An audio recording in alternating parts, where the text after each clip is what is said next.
Assalamu alaikum wa rahmatullahi wa barakatuh.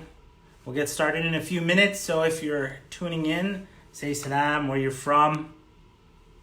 We'll begin shortly. If you're tuning in later, just fast forward.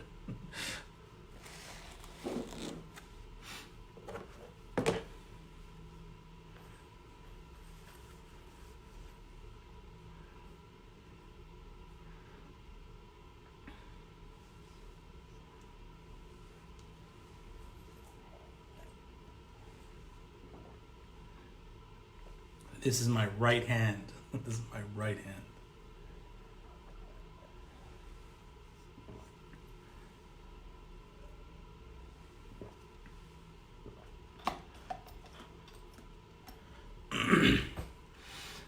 Samira wa alaikum assalam. Sadaf wa alaikum assalam. Samina wa alaikum assalam wa rahmatullahi wa barakatuh. Abdul Basit wa alaikum assalam.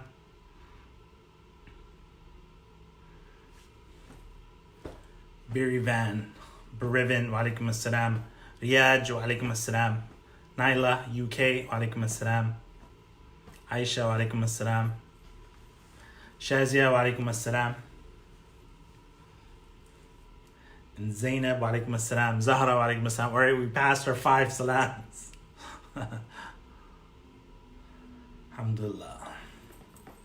We'll wait till the top of the hour and then we'll begin. The top of the hour.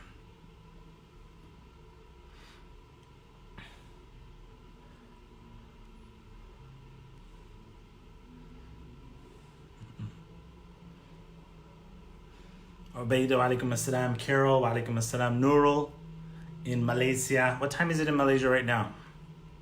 I assume it would be midnight. Saliha wa alaikum assalam.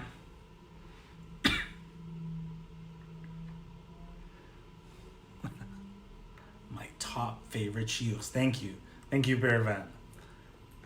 Hinsam wa alaikum assalam. Iffa wa alaikum assalam in the UK. Asma'u wa alaikum assalam. Sharifa wa alaikum assalam. Fatoon in the Maldives wa alaikum assalam.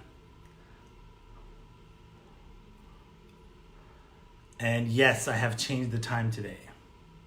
How are we? We're doing good. Sana wa alaikum assalam. Finally got to join live. Welcome. Chantal, London, Ontario wa alaikum assalam. Shazia says, is it from now on? I meant no. We'll generally keep it at, today's a special day. Today's a special day. A special session. But other than this, it'll be at the other time.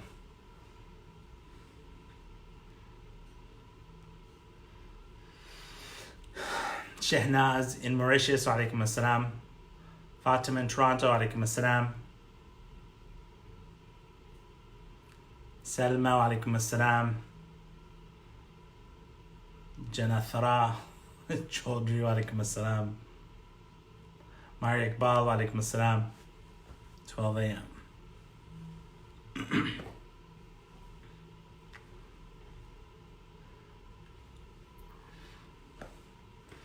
All right, people. Jazakallah khair.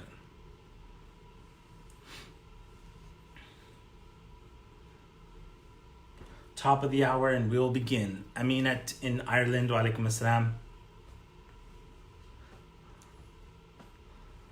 Wasafa is Hungary. Then eat something. Yes, we passed the 100 mark. We passed the 100 mark. Amana in Kenya, wa alaikum assalam.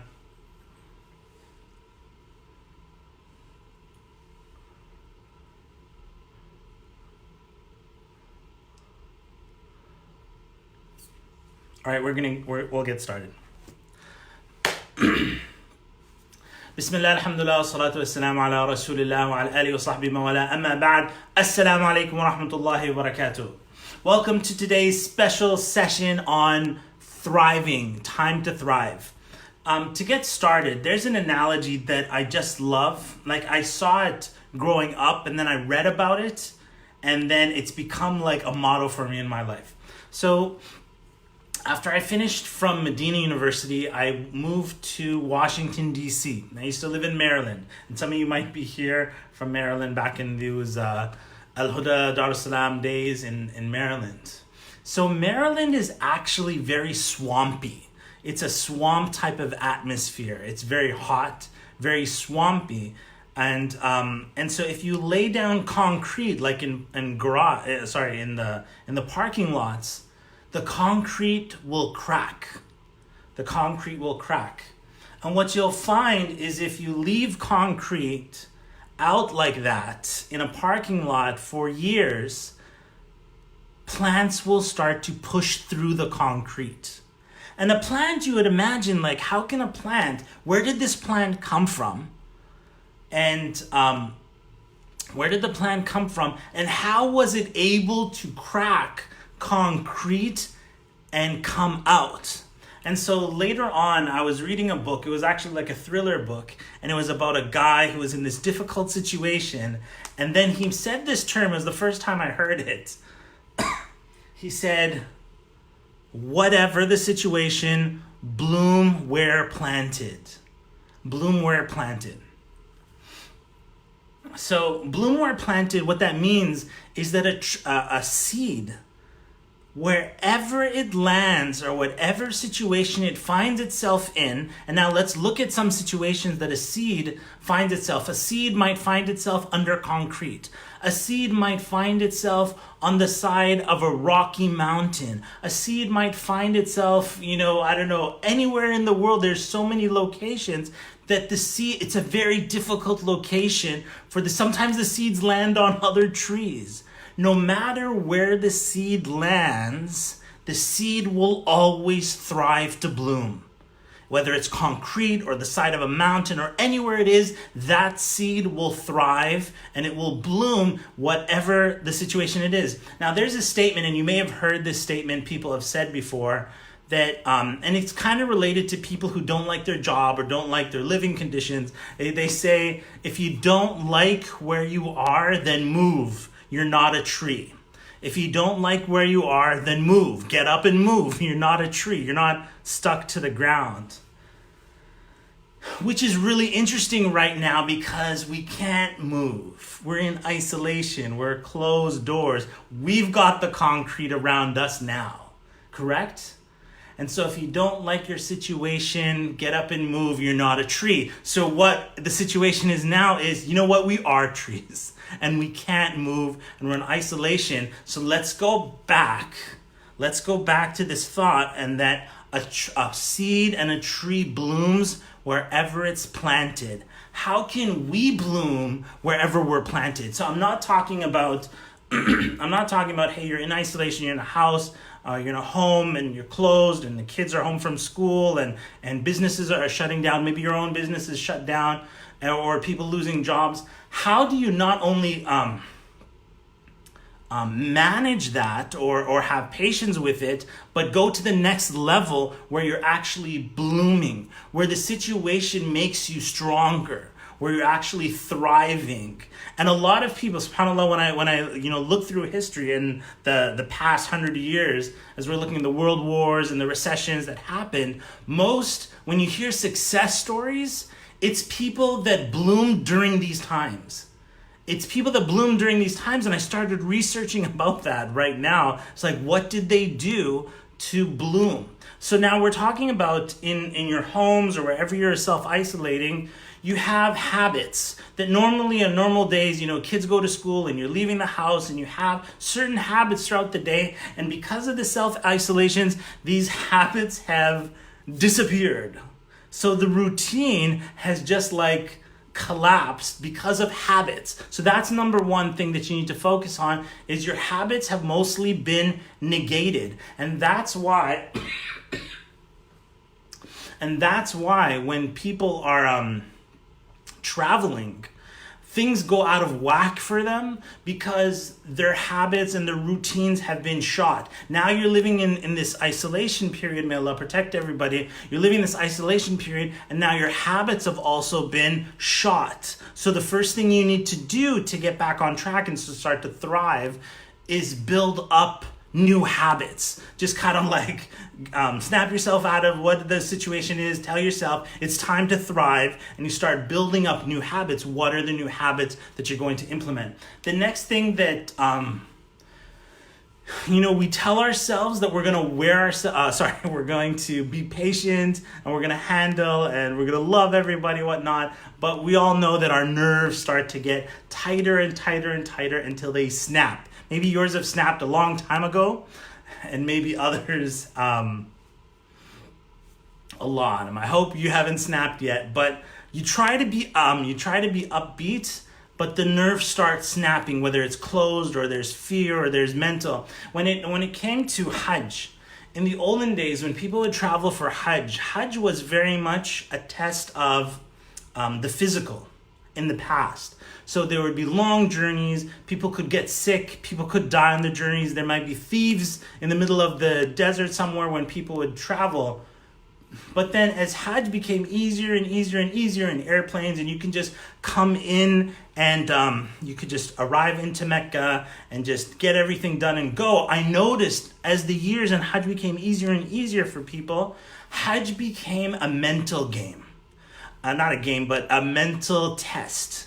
So you could have the most luxurious tents in Mina and Arafah, and you might compare it to like a 5-star resort, and then say, this is not luxurious enough, or this is not as good as my bed. Even though you're in the most luxurious place in Mina, if your mental game is kind of like a little messed up, or you're focusing on the wrong things, then it becomes a source of pain. You might be waiting for a bus. They tell you, hey, come at 2:00, and then you've been waiting for 6 hours. Or in a previous Facebook Live, I told you, what if you're in the airport, come for the airplane, and you're waiting for 40 hours, 40. And these are tests that are happening to people around the world right now. May Allah protect all those people who are in that situation.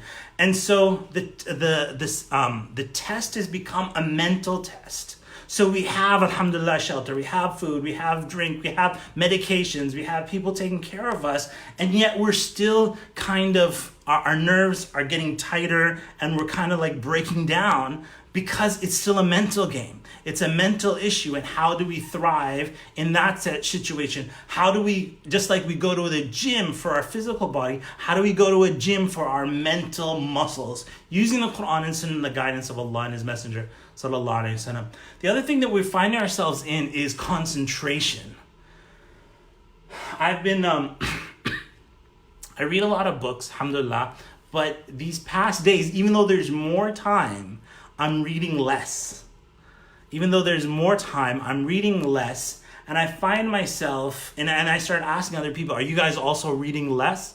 And they said yes as well. And so there's this issue of concentration. Again, it's habits. Habits is one thing, but the issue of focus, maybe, we're afraid, or because, our schedules have been kind of like, all these markers for our schedule have been broken down. Our concentration is off. You may have started this telling yourself, you know what, if I was in isolation for 2 weeks, I'm going to finish this course, I'm going to read these books, I'm going to do this, I'm going to do that. You have these big lofty ideas of what you're going to get done, and then now it's maybe 1 week into it, 2 weeks, whatever situation you're in or wherever you are, and you might find yourself that you're not able to concentrate anymore, and you haven't been able to get what you set out to do. Again, it's all going back to the mental game. So the exciting thing about this is that knowing that it's a mental game also tells you that it's in your control. Alhamdulillah, these are things that are in your power. And we're doing this special Facebook Live to announce a new course that we're going to, it's not a new course, it's a summit. It's a summit, and it's called the Time to Thrive Summit. Now, the beautiful thing about this summit that we were doing is we were actually planning this before the coronavirus. And we got all these experts together to deal with these. How do you thrive mentally? And that was even before the coronavirus. And alhamdulillah, here today, we're now, because of the coronavirus, and we brought all these experts are already ready to go.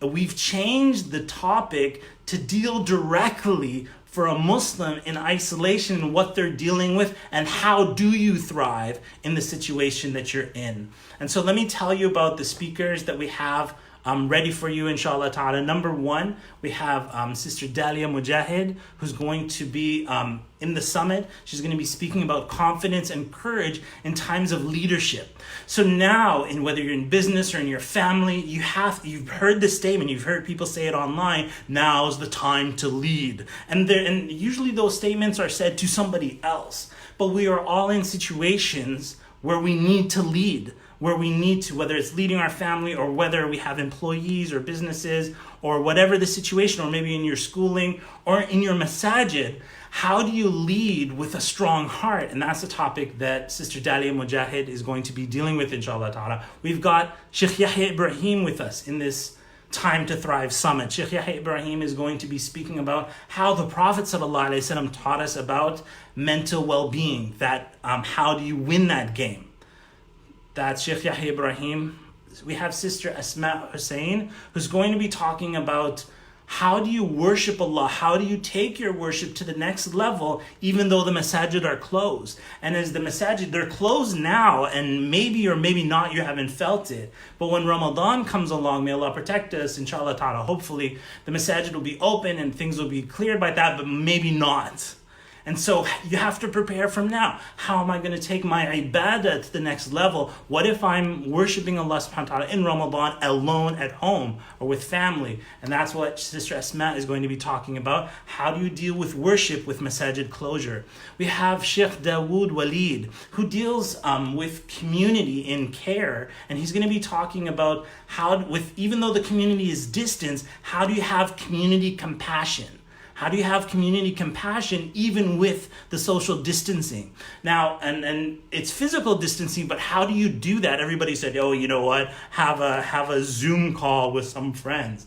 But more than that, how do you build community? And especially when we're talking about leadership and community, that's what Sheikh Dawood Walid is going to be talking about. We have Sister Maryam Ali, who's going to be, despite the circumstances, how do you thrive in your faith? How do you thrive in your iman? And circumstances, a lot of times people say, oh, when there's good times, oh, it's really easy to worship Allah subhanahu wa ta'ala.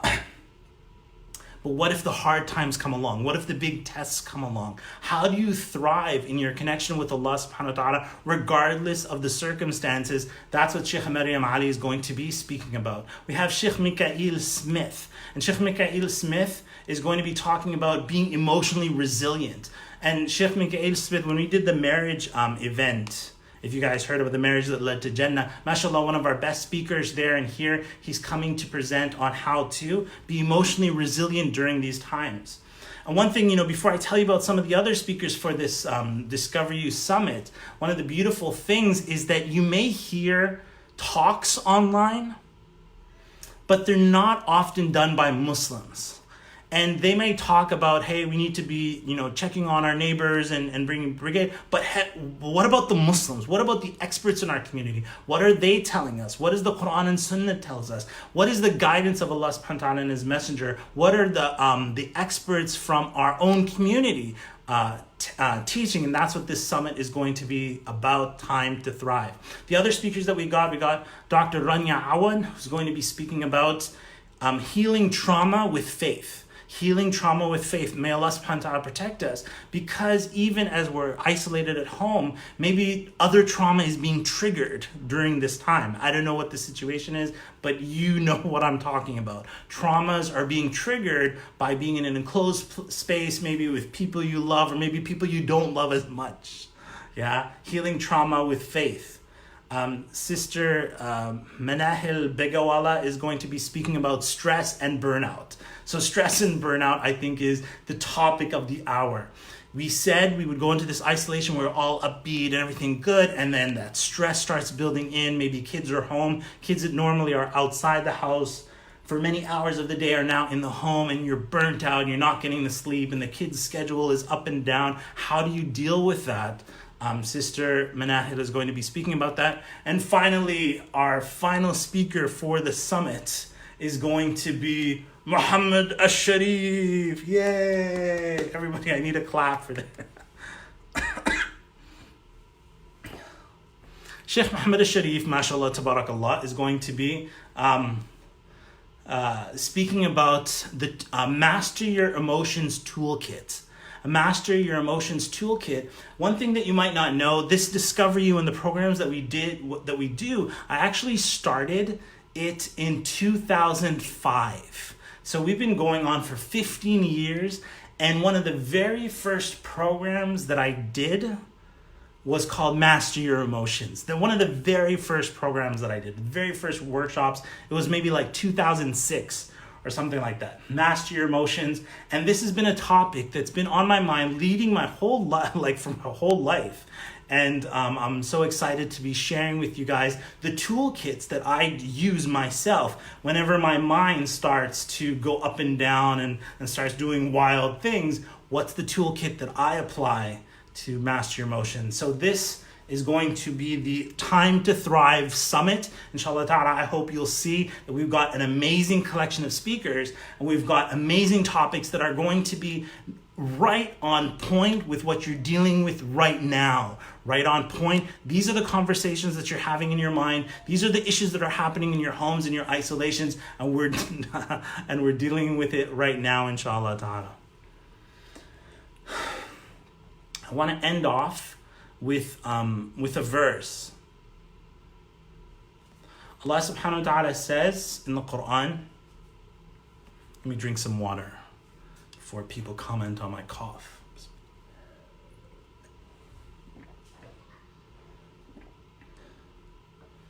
Yes, the link, if you want to check it out and check all the speakers and check all the topics, and if you'd like to register for it, the link is Discover You, the letter U, Discover You, and then .online. We don't own the .com. It's discoveryou.online. Just click that, and some people are posting the link here. Discoveryou.online to register.